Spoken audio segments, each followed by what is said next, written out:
Fatal sores are the most notorious things that can take away the pleasures of your long rides. So in this video, I'll be listing down some tips that can take away fatal sore from the equation without having to cost any money. This is Izzy here. Welcome to Tour 150.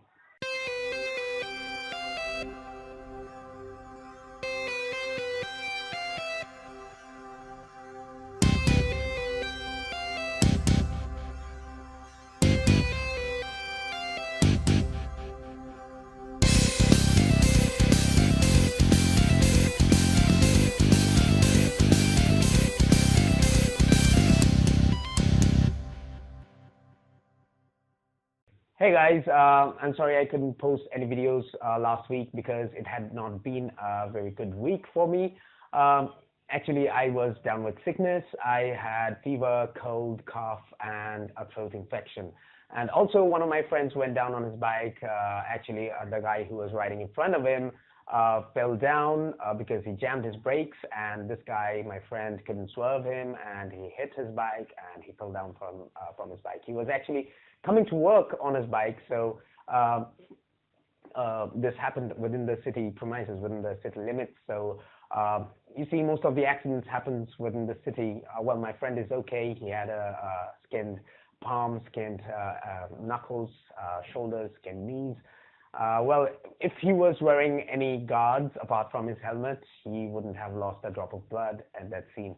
Well, he could walk away of that scene, but yes, he lost a little amount of blood. But I do not like that. So I wear all my gears all the time. So even though I'm riding for 500 meters of my home, I'll be wearing all my stuff, all my riding jackets and gloves and everything, so that this kind of things happen within the city limits. You see, most of the accidents happen in the city than in the highway. So it's better to be aware of the facts and better to be protected.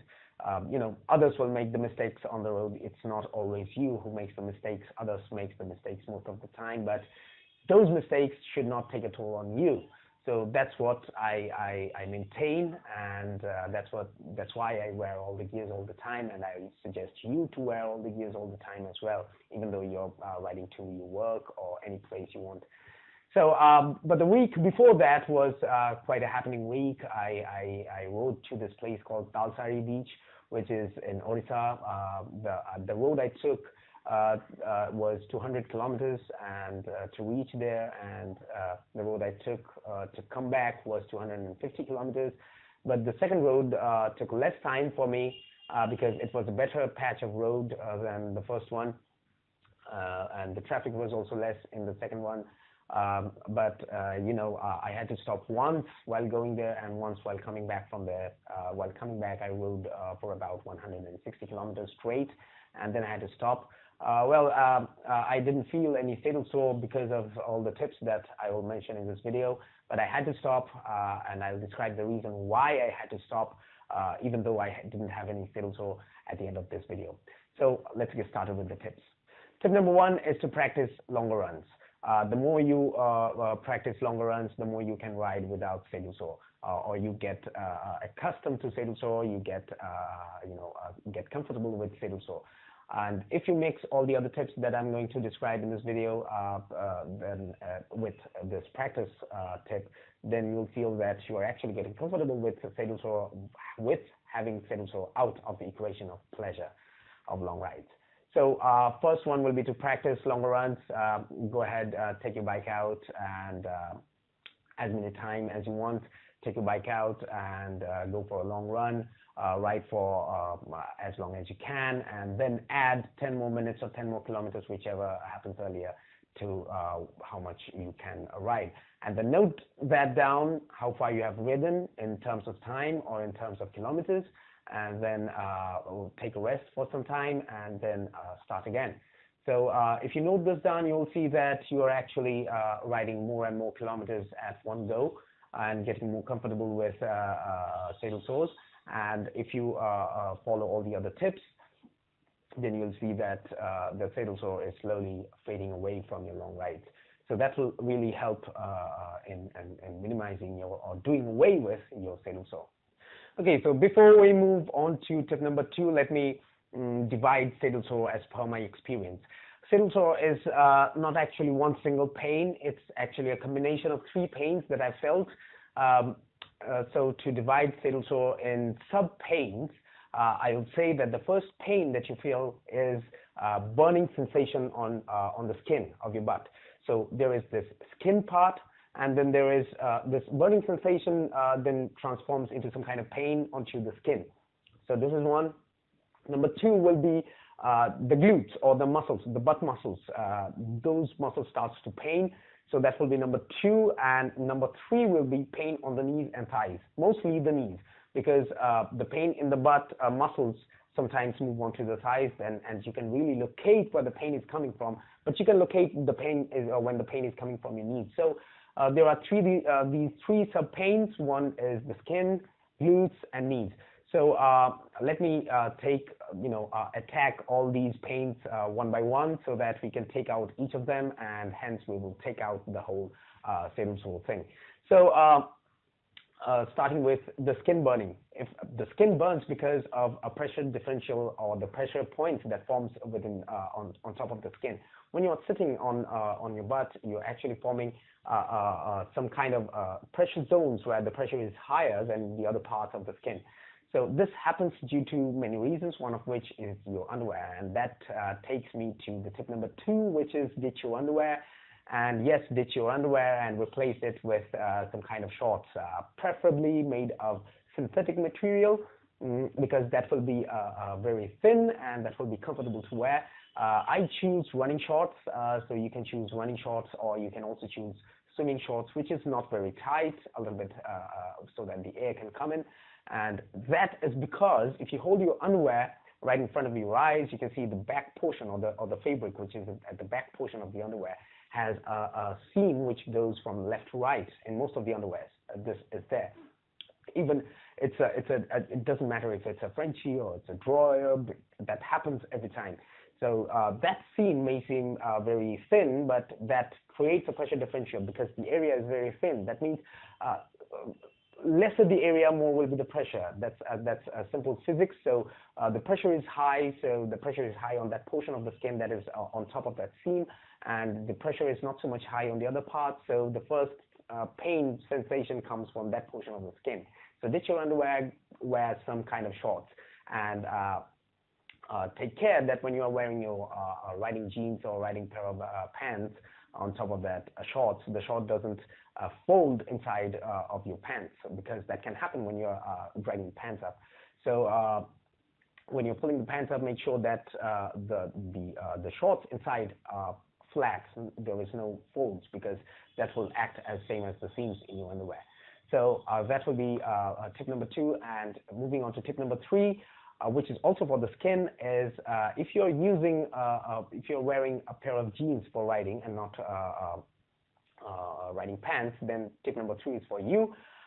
This is what I do. I also wear a pair of jeans while riding, and mind you that if you are wearing a pair of jeans while riding, designate that jeans for riding only and do not use it anywhere else. And that jeans could be a little bit baggy, because to accommodate that short and also to let the air in and not too tight on the skins or other parts of the lower body.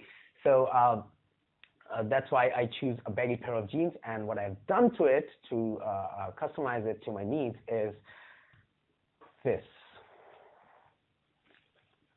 You see? No back pockets. I've taken out the back pockets. Take out your back pockets as well because of the seams. The same reason you are ditching your underwears is the same reason why you need to ditch your back pockets of the jeans, of the pair of jeans that you use for riding. Then it automatically becomes the pair of jeans only for riding and not for anything else. So get a pair of jeans like that, and take away the back pockets if you are wearing a pair of jeans. So these two will take care of the pressure differential on your skin. So it will be an evenly distributed pressure on your skin, and you won't feel much of pain. But when you are sitting at one portion of your butt, if you take care, if you notice when you are sitting at a particular posture while riding, you are actually not using the whole portion of your butt. You are actually using, if you're towards the front of your seat, you are actually using the lower portion of your butt, and if you're towards the back of your seat, you're using the back portion of your butt. So that becomes where almost half of the butt is taking most of the pressure, or half of the skin of the butt is taking most of the pressure. So what you can do here is divide the work between those two halves. If you that will be tip number 4, where to move forward and backward in your on your seat while you're riding. So that will then create, that will then put both of the portion of the skins to work, while the other is at rest. So if you are towards the front of your seat, you are having the lower portion of your skin to work, while the back portion is at rest. And when you are moving towards the back portion is working, while the front portion is at rest. So you can do this. Moving back and forth will be tip number 4, and these 3 tips, tip number 2, 3, and 4, will take care of the skin problems, or the skin pain, or the pain that comes from the pressure onto the skin, or the skin burning sensation. Also, tip number 4 helps in your knee pain as well, because when you are riding at a continuous posture, your knee is bent at a certain angle. So if you move back and forth on your seat, the bent angle of your knees change. So the circulation is improved a little bit on your knees, and that helps a lot while you're riding for a longer period of times. So tip number 4 will mostly help on reducing the skin burn, or the pain sensation on the skin. It also reduces a little bit of pain on the knees as well. Now let's move on to the second portion of the second sub pain of saddle sore, which is the pain in the glutes muscles. So to take away that pain, first we need to understand why that pain occurs. The main reason for occurring the pain is that the fact that the glute muscles are compressed within the seat and your weight. So it's compressed in between yourself and the seat. So to take away the pain, this is the first portion that you need to look into, that the glute muscles are compressed. And secondly, the blood circulation is not very much good at that point of time onto those muscles. So what you need to do is what I'll be describing in this tip number 5. So tip number 5 is squeeze your butt muscles. Squeeze the muscles slowly, make it as tight as you can, hold it for a few seconds, and release it slowly. Wait for a few moments, and then do it again. Repeat this process for a few number of times. This will delay the onset of the pain onto your glutes muscles. Remember this is not a cure, this is a prevention. If you already have the pain, you cannot do anything. You have to wait for the day, and on the next day of ride, if you feel if you're riding, take a time, create some alarms or something like that until it becomes your second nature, so that you do this process every half an hour or so. So this half an hour or this time period depends on person to person. This is not fixed for anyone. So for me, half an hour works. I don't know, it will work for you. The pain may set before half an hour, so you need to understand that when you need to repeat this process to delay the onset of the glutes pain. So the tip number 5 will take care of your glutes pain. Now let's move on to the next part of the pain, which is the knee pain. So for the knee pain, we have already said that tip number 4 will take care of the knee pain to a certain degree, but to take care of the whole knee pain, what you need to do is stretch your legs. You can stop and then stretch your legs, or you can stretch your legs while you're riding. If you have highway pegs installed in your motorcycle, then that's a great news. You can always use the highway pegs to change the angle at which your knees are bent, and that will restore the blood circulation to your knees. And if you do not have highway pegs, you can always use the leg guards if you have installed any, or engine guards if you have installed any. And if you do not have any of these installed, I would say install them first. Or you can also think about that. You can also stretch your legs while you're riding, even though you do not have those, but you'll have a little bit of problem. But if you have any of these things installed, you can always stretch your legs and then tighten the muscles of your thighs, just as you have done with the glutes. That will help you, restore the blood circulation better into your knees and to the lower part of your legs, and also the muscles will start working, and so they will not get numb so easily. It will start working, and the blood circulation will increase, and it will get the amount of oxygen it needs. So tip number 6 will be to stretch your legs. So tip number 6, along with tip number 4, will take care of all the knee pain that you're going to have when you're riding for a longer period of time. So all this from tip number 2 to tip number 6, these 5 tips will take care of the 3 portions of the 3 sub-pains of saddle sore, and that's how you can take out your saddle sore. And there is also another tip, which is tip number 7, which will take care of all the 3 sub-pains of saddle sore together, which is standing while riding. Yes, you can stand while you ride. I understand people stand while they face suddenly a bad patch of road, or suddenly a pothole in front of them, or when you are doing off-roading. But in laid out, straight, open highways, you can also stand, because to restore all the blood circulation, you need to stop and then stand for some time, and then you need to start riding again. This you can do while riding. If you are not comfortable riding at high speeds while standing, then you can slow down and then stand up on your foot pegs and then start riding. This will always, help you cover more kilometers than while you are standing, stopping and then standing. So riding and standing while riding will cover more kilometers than stopping and standing. So I'll prefer doing that instead of stopping to cover more kilometers. And if you have a cruiser bike, then it will not be possible for you to stand up on the foot pegs. But if you have anything which has the foot pegs right below your seat, or where you're sitting, or below your knees even, that will be easier for you to stand on the foot pegs. So if you have a cruiser bike, you can forget this tip. The other tips will take care already. And if you do not have a cruiser bike, you can always add more tips or more good habits into your riding. So all these 7 tips, I hope, will help you in doing away with your saddle sore and taking saddle sore out of the equation of pleasure of long rides. Now let's come to the portion that I say that I had to stop even though I didn't have any saddle sore. See, saddle sore is kind of an alarming procedure. It actually sets an alarm that the lower portion of your body is not getting too much of blood. Circulation is not very well right now, so oxygen is not very well received by the rest of the extremities, for example, your feet. So that sets the alarm. So you stop and then you walk, the pain goes away and the blood circulation is restored, and then you start riding again. So that's what saddle sore does. That's a good thing to have, that means.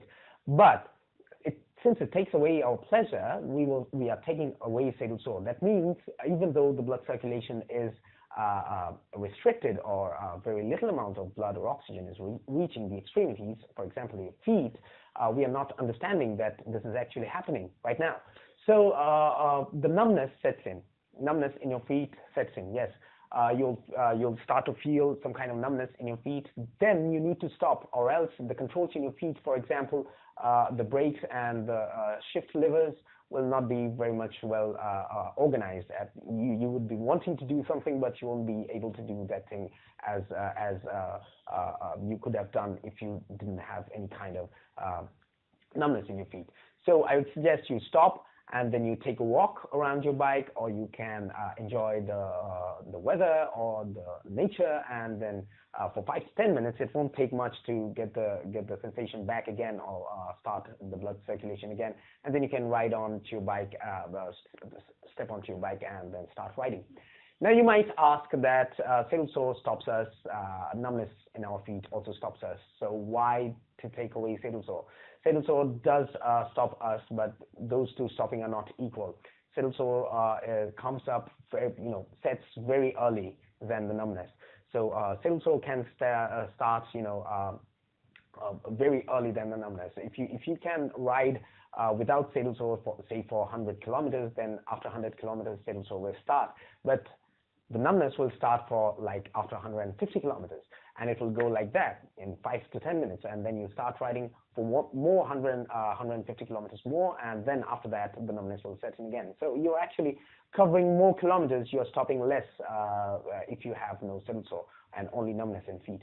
If you have any kind of suggestions or any tips that can stop that numbness of the feet, you can go ahead and write it down in the comments, And if you do have any other tips to take away fatal sore, you can also choose to write it down in the comments. If I receive a good number of tips from you guys, then I'll combine them all and try them myself, and I'll post it in another video so that knowledge gets shared to all the other riders that are there in the world.